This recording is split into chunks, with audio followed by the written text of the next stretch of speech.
ठुलो जङ्गलमा चाहिँ सिस्नो खोज्न आएको थियो कि अनि यता सिस्नो टिप्ने मान्छेहरू देखाउँदा सिस्नो हामीले कति खोज्यो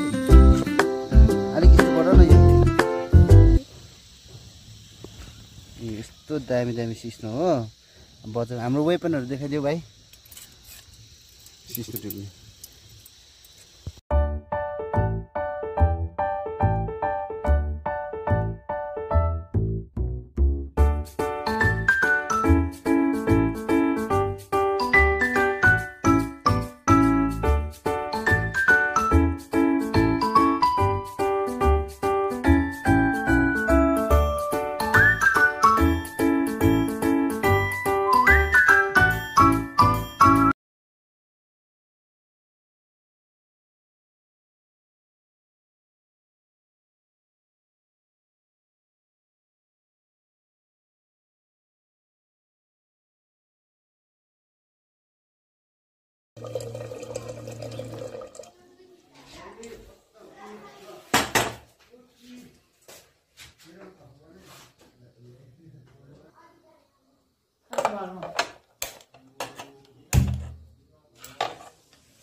रुख टमाटरको अचार बनाउनको लागि चाहिँ रुख टमाटर पोल्दैछु हो अब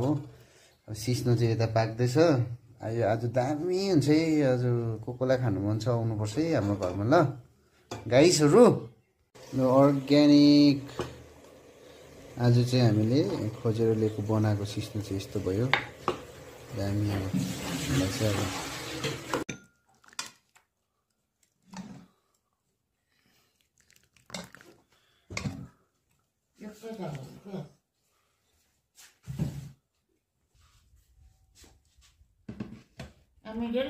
दामी भएछ लाइक एन्ड सब्सक्राइब